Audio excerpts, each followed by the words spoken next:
and good afternoon. It is Friday, and that means it's time for our Lunch and Learn. Now, I'm really excited to be here with you today, and we're going to be talking about aging issues, and we're all getting older, and that's a good thing, but we want to protect ourselves from the things that seem to happen as we get older. So two of the things that we're going to be talking about today are age-related macular degeneration and osteoporosis. So I've got two reports here.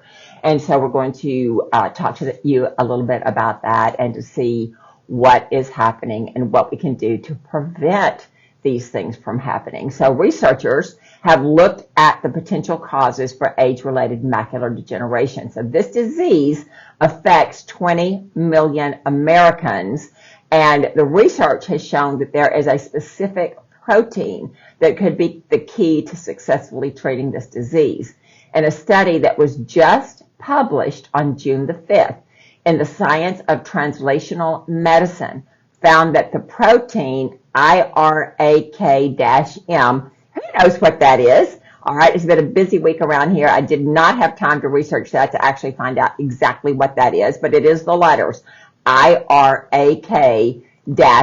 So write that down, Google it, and see what you can find out. I'm going to do that as well. But this particular protein, right, protection is provided for the retina, and the disease can be prevented, or the progress of the disease can be arrested. So age-related macular degeneration is a disease that older people have. You can have the dry type or you can have the wet type. If you have the wet type, you'll go in every 6 weeks or so and have an injection in your eye to dry up. And the wet type, what that means is you've got blood vessels in your eye that are bleeding.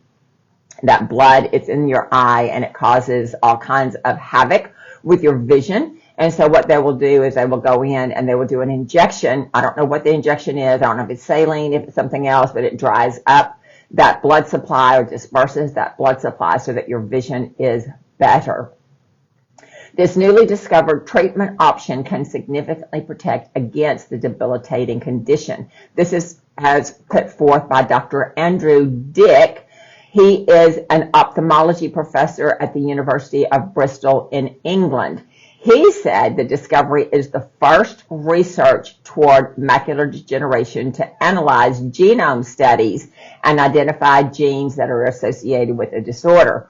So, age-related macular degeneration affects central vision, but it does not cause blindness. So the test that you take for this is a grid. You'll print out a grid, and if you look at the grid and there is a circle, a dark circle, when you look at the grid, then you have the beginnings of age-related macular degeneration. If you do not have a circle in the grid, then your macula is fine. Now your macula is on the retina, okay? And so you do not want that to be degenerating because the retina is where you get the picture of what you see.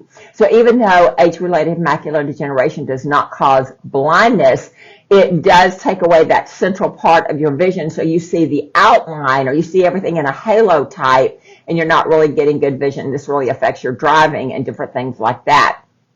Normally, it causes severe loss in adults over the age of 50. All right, you don't go blind, but you've got severe vision loss, okay? It is the central part of the vision, like I said. It can start out as blurred vision or the persistent sight of a black dot, and it can be progressed to the fact that you have no central vision, which is, I don't even like the way that sounds. But there is a test. You can go to your computer, you can Google it, macular degeneration test. They'll show you the grid. You look at the grid, and if you see a circle, you're in trouble. If you don't see a circle, then you're good. So this is an easy fix.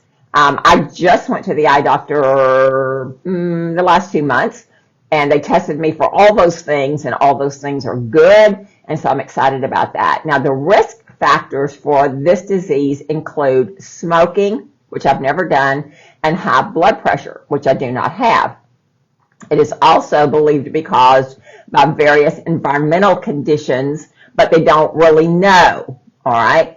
So what do? You protect your eyes. You want to protect your eyes. So the macula is the central part of the retina, the nerve tissue at the back of the eye that transmits the images through the optic nerve to the brain. Now, there is no known cure for age-related macular degeneration, but there are treatments that prevent the progression and maybe help you not get it. So the researchers found that by boosting levels of the protein in the retina protects against its degeneration. Now, that's just like a duh statement, right? Because if you're supposed to have a protein and you don't have a protein, you're going to be in trouble. So what causes us to lose the protein as we age? Well, that's $1 million question, because if we can stop the aging process, which we're all about that here, all of the vitamins we do, all of the supplements we do, probably not all, but a great amount of what we do here is to reignite the ATP in the center of the cells to work on the mitochondria so that our cells behave as if they were much, much younger. So the research is showing that if you have this protein and the protein doesn't diminish as you get older, then you are protected from this particular disease. In their study, they said they identified the IRAK-M as a key protein that fights off pathogens on the retinal pigment epithelium, which is the layer of cells beneath the retina that keeps the retina functioning properly. They found that the presence of this protein decreases in the retinal pigment epithelium as age increases in humans and mice, and it's further reduced by other types of diseases. So boosting this protein protects these epithelial cells against the inflammatory process that occurs in age-related macular degeneration. This suggests that if we can get this particular protein in the eye or keep the eye making this protein, which is what I'm a proponent of, right? We want to keep your eye doing what your eye needs to be doing and not just degenerate as we get older. So what happens in the aging process? Well, number one, we've got a lot of toxicity in the body. We've lived a long time. We haven't done liver cleanses. We maybe not use the bathroom 2 to 3 times a day, every day. We maybe are not drinking enough water to flush everything out. Maybe we're not exercising, so we're not moving the lymphatic fluid so that it does what it needs to do. The lymphatic fluid is the vacuum cleaner of the body. And so if we're not taking care of all the debris, then we get stagnant and the body doesn't work very well, because instead of using energy to repair and keep things going the way it needs to, the body's using energy to hold the toxins in a protective stance, for lack of a better word. And what does that look like? That looks like obesity. So if you're heavy, if you've got a weight problem, then you've got a toxic issue. And so I'm not doing any kind of fat shaming or anything like that. It's just the facts, especially if you eat well, you watch your diet, you make sure you're not eating inflammatory foods, and you still have that problem. What you have is your body is holding onto that waste because there's some kind of blockage in getting it to move. And so when that happens, that accelerates the aging process. What we want to do is we want to take really good vitamins that have a lot of antioxidants in there, because the antioxidants stop the free radical damage, which is commonly referred to as rusting on the inside out, right? We want to stop that. We want to make sure that we take vitamins. I take vitamins for my eye. Now, do I do this all the time? No, but I do it. And it just depends on what's going on. I do it a couple times a year for a month, just to make sure things are going in the right direction, which no macular degeneration, no glaucoma, none of that kind of stuff. And so we're real excited about that. So we want to make sure that our eye is operating at its optimal frequency. We want to make sure the whole body is operating at its optimal frequency so we can turn back aging and we can stop these degenerative processes, all right? One novel approach is not only addressing the multiple pathways involved in treating age-related macular degeneration, but also offers the most compelling evidence-based strategy today. And this is by Dr. Ying K. Chan, who is a member of the research team with that study. Because of the importance of this discovery and disease, Dr. Chen co-founded Cirrus Therapeutics, CIRRUS Therapeutics, a pharmaceutical company to develop related treatment for eye diseases.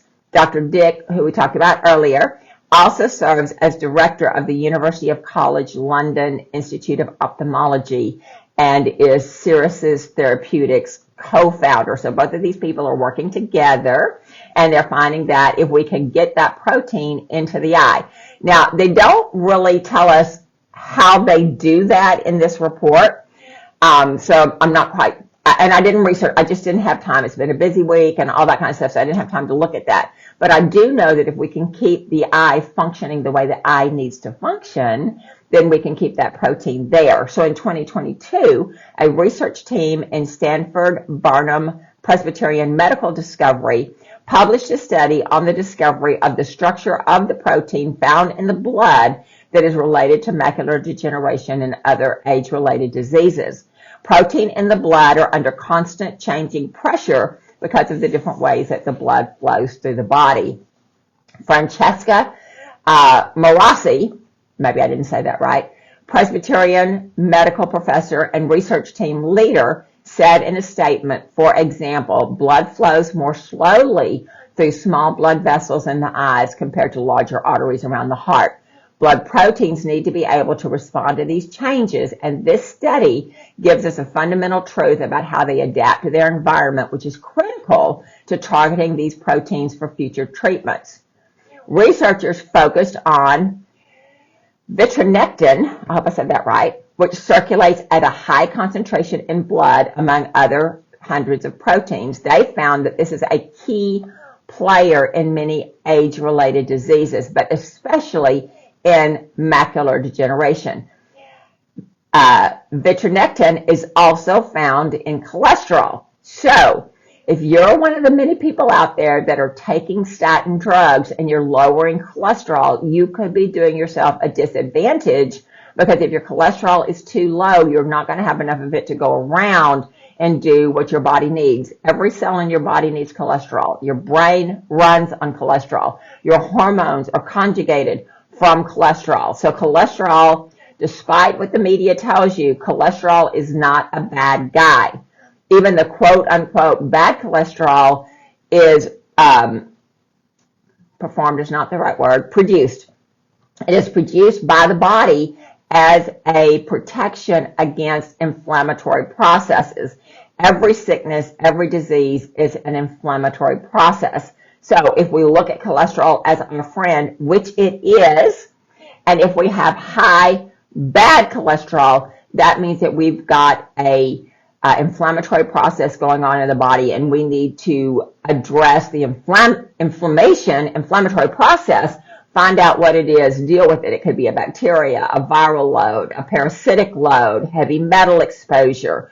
It could be mold exposure. I mean, we live here in South Texas. We live right on the Gulf Coast, which means we have lots of moist air. We live in the swamp.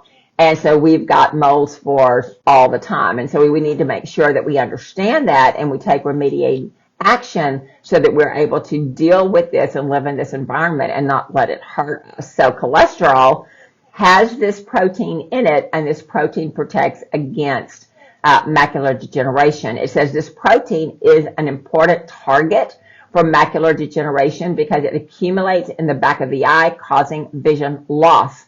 Similar deposits appear in the brain of Alzheimer's patients and in the arteries of atherosclerosis. We want to understand why this happens and leverage this knowledge to develop new treatments. The researchers discovered that the protein changes its shape and structure as it flows through the bloodstream at different temperatures and varying pressures.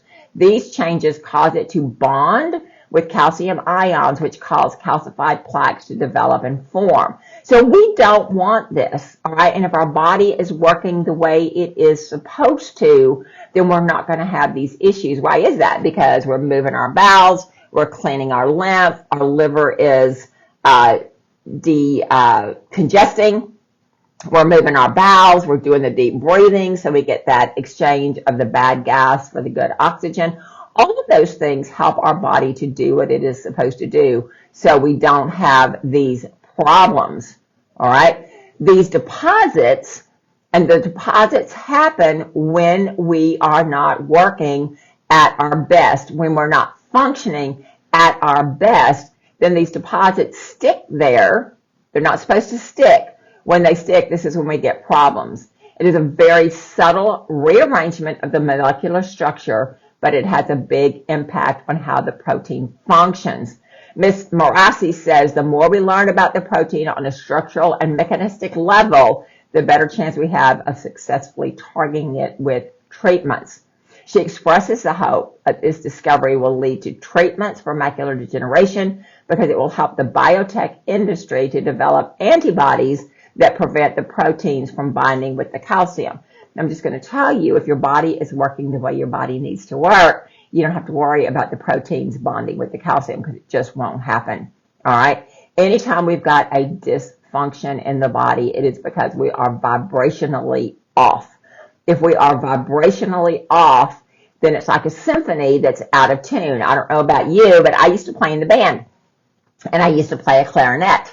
And so one of the things, as you know, if you are a woodwind instrument aficionado, is you have to moisten that reed, and you have to work with it a little bit before it's time for your concert. We've all been in high school band concerts, middle school band concerts, and we'll hear the winds, the woodwinds, we will hear them squeak because someone hasn't moistened their reed properly. All right. And so this causes the whole symphony to sound out of tune because we've got one person who didn't do what they were supposed to do, and it caused the whole symphony to have an issue. This is the way it is with the body. When one thing is not working right, it causes all the other things to not work right. And this is why we have the question. We have it on our social media. We get calls about it. We get emails about it, and it is, Dr. Polly, I have XYZ disease. What can I do? And my answer is, I don't really know. And why don't I know? Do I know how to fix that disease? Probably. But do I know where the vibrational frequency is off in that specific individual? And the answer is no. And so if you just throw products at a person and hope to fix a dysfunction, that's a Texas word, fix, in order to repair a dysfunction, if you don't know what the cause of that dysfunction is or where that dysfunction is, all you're going to be doing is spending money, and you're not going to be getting any better. And so just like the symphony, if the reed is not properly moistened and set on the instrument and all that kind of thing, then you're going to have problems with that, and we don't want that. So in our body, we look at the vibrational frequencies, we find out what is causing this protein to bind to this calcium, and then we're able to alleviate issues. It will take some time to convert this information into a clinical treatment, but we hope to have a working antibody as a potential treatment in a few years' time. And since this protein is so abundant in the blood, there may be other exciting applications for this new knowledge that we don't even know about. So I'm not sure about antibodies. I'm not sure about synthetic things going in my body. Don't really like that idea. However, what I do like is this vitamin. This vitamin is called Occutive. All right.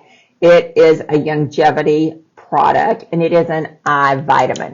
And we have had people, this is a 30-day supply, and we have had people take this and reverse their aging eye issues, whether it was double vision or it was blurry vision or it was macular retinal issues. We've seen people take this, and we've seen that within 3 to 4 months, things have turned around. And that's what we want to see. We want to see things turned around. Now, do we want to let things progress to a situation where we have to have antibody treatment and medical treatment? No, we don't want to do that. We want to be really smart and say, hey, I'm over 50. There is a chance, there's a high chance, 20 million people, there's a high chance that I could be looking at age-related macular degeneration. So what do? Well, why don't I just get an eye vitamin and take it every 6 months, 30 days every 6 months. If you already have a problem, you might want to take it for 6 months, go back and visit your eye doctor and see what it looks like, and you could be very well surprised that the situation has resolved, as we hear very often from the people that come in here. It's not bad. It's not huge, right? One a day.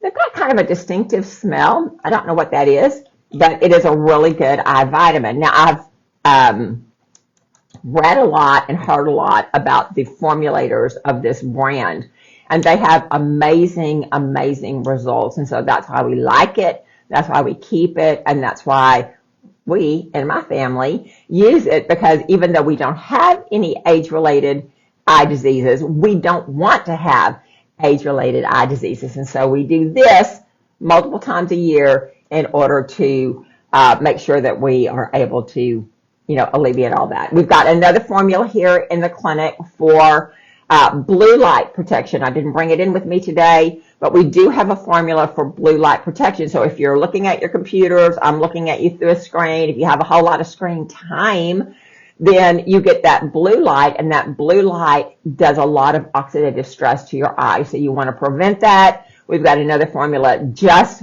for that.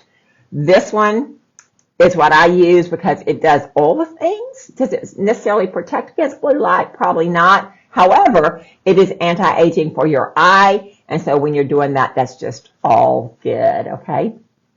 The next little report we want to talk about is bone loss. Osteoporosis does affect postmenopausal women more than men, and it is related to our lack of estrogen. Now, we know that men have estrogen. They don't have as much as we do, but for whatever reason, I've hardly ever heard of a man that had bone loss unless he was also a cancer patient. So there is that, but normally osteoporosis does affect women, postmenopausal women, and it is part of the result of a loss of estrogen. So this report says that eating prunes, right, eating prunes can slow the progression of age-related bone loss and reduce fractures in postmenopausal women. This was a study that was performed by Pennsylvania State University, and it was funded by the California Prune Board. So I'm not so sure that I like the results with this, because we really want to have somebody who is not biased, right? So I'm just telling you, this is a little bit suspect because it was financed by the Prune Board. And we just know that when me as a human, if I'm going to fund a study, I want the study to give me the results that I want it to have, right? And so we really want non-biased research, double-blind testing, and that kind of thing. So this was funded by the Prune Board, so in my opinion, it's a little bit suspect. However, the study's authors found that postmenopausal women who consumed 4 to 6 prunes daily for 1 year preserved their bone structure and strength with weight-bearing area in their shin bones. Quote, this is the first randomized controlled trial to look at three-dimensional bone outcomes with respect to bone structure, geometry, and estimated strength. This is from the lead author, Mary Jane D'Souza, who is a distinguished professor of kinesiology and physiology at Penn State. And she said, and this is a quote, in our study, we saw that daily prune consumption impacted factors related to fracture risk, and that is clinically invaluable. When we look at the bone mineral density, we're looking at how much bone there is, but we want to know also the quality of that bone. So looking at the bone structures in a three-dimensional way tells us how good the bone is. She said that prunes contain bioactive compounds, including polyphenols, that can prevent the inflammation that contributes to bone loss. Well, I'm not going to argue that point. We do want to do whatever we can to stop inflammation. Polyphenols do that. Where do you get polyphenols? In your fruits and your vegetables. So prunes, eating prunes, I'm just going to segue here. Prunes have a very negative connotation because we usually use prunes in a negative way. She has a prune face. She's dried up like a prune. All those kind of things. And so for me, prunes do not have a high appeal to me because in my brain there is a negative aspect to that. However, I would agree that the polyphenols in prunes do help, and I would agree that if you take a really good multi-mineral multivitamin that had a lot of polyphenols in there, you could prevent the bone loss. So what happens with bone loss? Well, part of it is the lack of estrogen, but also part of it is the way we are in our food and the chemistry of our body. So we want our tissue fluids to be slightly in a pH level that is 6.4 to 6.5. Most people, when they come in, their pH level is 5, right? The body doesn't want you to be so acidic. And so what it does is it leaches calcium from the bones, and that calcium neutralizes the acid. So your body is happy, I'm happy. But when you're taking calcium from the bones, you are actually weakening the bones, so we don't want to do this. So this is an inflammatory process. We drink sugar, we drink too much coffee, we don't drink sugar, we have soda, which is so much sugar, right? We eat a lot of processed food, which is full of things that turn into sugar. And so all of that causes us to be acidic, and we are acidic. If we don't do something to neutralize that acidity, then the body will leach calcium from the bones. Apparently, estrogen helps stop that process, but as we get postmenopausal, the body is more able to move that calcium, and so that's what it does to neutralize the acid. Now, if you are a postmenopausal woman, you're going to go to the doctor. The doctor is going to want to give you various different kinds of prescriptions that quote unquote stop the bone loss. If you do your research, as I have, you will find that that is a false positive result on the DEXA scan, and we've got a whole blog written about that. And so look that up and find out exactly what you're doing. When we grow, our bones undergo the constant process of regeneration and remodeling. As we age, the bone regeneration slows, the bones become more brittle, and they fracture more easily. I don't necessarily think they become more brittle. I think because we don't eat properly, we don't have that estrogen, we are acidic, we are making our bones more porous and that kind of thing. So, in a control study, the researchers at Penn State followed 235 postmenopausal women for 1 year. More than 70% had not started hormonal or osteoporosis treatment. Women were randomized to eat no prunes, to eat 4 to 6 prunes daily, or to eat 10 to 12 prunes daily. The research team assessed the bone density and structure every 6 months through a CT scan. The researchers evaluated the bone structure and strength in several areas of the women's shin bones. Throughout the year, they found that the bone mass density and bone strength of the women who ate no prunes decreased. Consuming prunes preserved the tibia's cortical bone, the dense, hard outer layer of the shin bone. Both of the groups that ate prunes maintained bone density and structure in this weight-bearing area of their body. However, the women who were asked to eat 10 to 12 prunes a day dropped out of the study at the highest rate because of boredom with having to incorporate so many prunes in the diet. So, if you eat prunes, I do not eat prunes, but if you eat prunes, why do you eat prunes? You usually eat prunes to manage constipation. So if you're doing 10 to 12 prunes a day, I think you're going to have IBS symptoms and that kind of thing, and I definitely would drop out. So I'm not necessarily recommending you eat prunes. If you do like prunes, you want to eat 4 to 5 prunes a day, you'll maintain your bone density according to this report. That was funded by the Prune Board, okay? Just letting you know that. But what we recommend here is a product, Lane Labs 3A Calcium. Now, why do I like this? Because it is organic and it has all of the cofactors, and it is clinically proven to rebuild your bones. I think it's 13% per year. And so I like this. They're not big. They're not the huge calcium pills, not made of chalk, okay? A lot of calcium that we get in the stores is made out of chalk, and nobody can digest chalk. Chalk was never supposed to be a food source, but this is really good. It's got all of the cofactors there, so it's not just calcium. A lot of people are taking a calcium supplement, and it's only got calcium and magnesium. you need boron, you need manganese, you need all the other kind of things in there in order to make the calcium bioavailable. This is the only product that I know of that has clinical studies that says it rebuilds your bones. And so I would rather, I'm not a prune person. All right, if you like prunes, more power to you. But I'm probably, and I do this from time to time. My bone structure is good. My DEXA scans are good. So all of that is good. But from time to time, I do this as well. We've had people that have come in with osteoporosis, osteopenia, and they've done that product. And the next time in a year that they had their DEXA scan, they were good. So it's a lot of information on osteoporosis and age-related macular degeneration. We're here to give you all that new information. You decide what you want to do with it, but please consider taking a really good eye vitamin that protects your eyes, and please consider taking a really good, complete calcium supplement that will help you maintain the strength of your bones, or even replenish that if that's something that you need. If you are a postmenopausal woman, you do need to take bioavailable estrogen.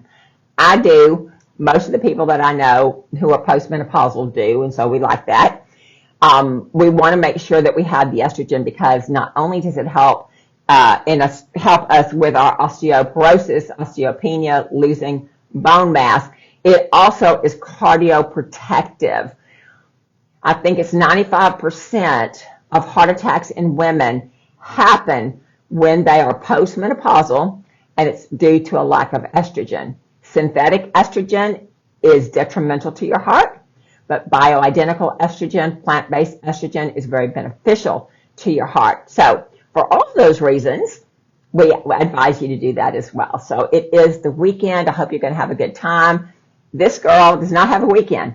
I'm headed to Lufkin, and we are seeing new people in the Lufkin area. So I'm really excited about that. So normally, the weekends are rest, recover, rejuvenate, and all that kind of stuff. So, yeah, that's just not going to happen for me this weekend, but I'm really, really looking forward to seeing and meeting new people in Lufkin. And so the rest of you do what you need to do. Hopefully there's some rest and relaxation in there for you, and I will see you next week. Thank you for liking, sharing, commenting, all the things that you do, and I appreciate the time that you spend with me every Friday. Take care.